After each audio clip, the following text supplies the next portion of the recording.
появлением общины Ткачук как ковид завирусился на телевидении, ну а также в Рутюбе и в патриотическом его сегменте. А русская община – это братство. Поэтому у нас управляет всем совет. Братья. Братья, да, братский совет. И сейчас это крупнейшая в России националистическая организация. У нее около 140 подразделений по всей стране. Есть даже сообщества за рубежом, например, в Ереване и Алматы. И вот что про численность общинников говорит сам Ткачук. Сегодня у нас уже больше 1 миллиона человек. В одном только YouTube-канале больше 800 тысяч подписчиков.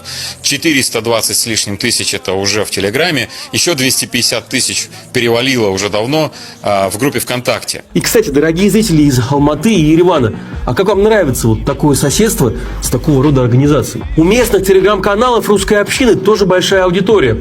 У отделения в Москве, например, более 38 тысяч подписчиков, а в Петербурге больше 22 тысяч. В Челябинске почти 20 тысяч. И у каждого местного отделения есть свой руководитель, которого называют координатором.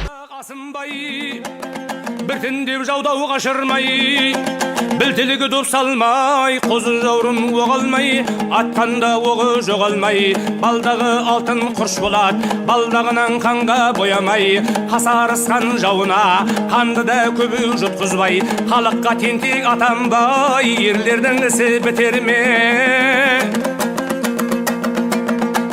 Еділді көру емсеген, жайықты көру жемсеген, таудағы тарлан шұбар біздедік, Исатайдың барында, қара қазан сарбала, қамышын қылы сермедік, шабытымыз келгенде, ерегіскен дұшпанды шетінен сүйріп жебедік. Баста дәурін тұрғанда, біздердағы бәйеке, оза көшіп кең жайлап, еркін мен еркін жатқан ел едік.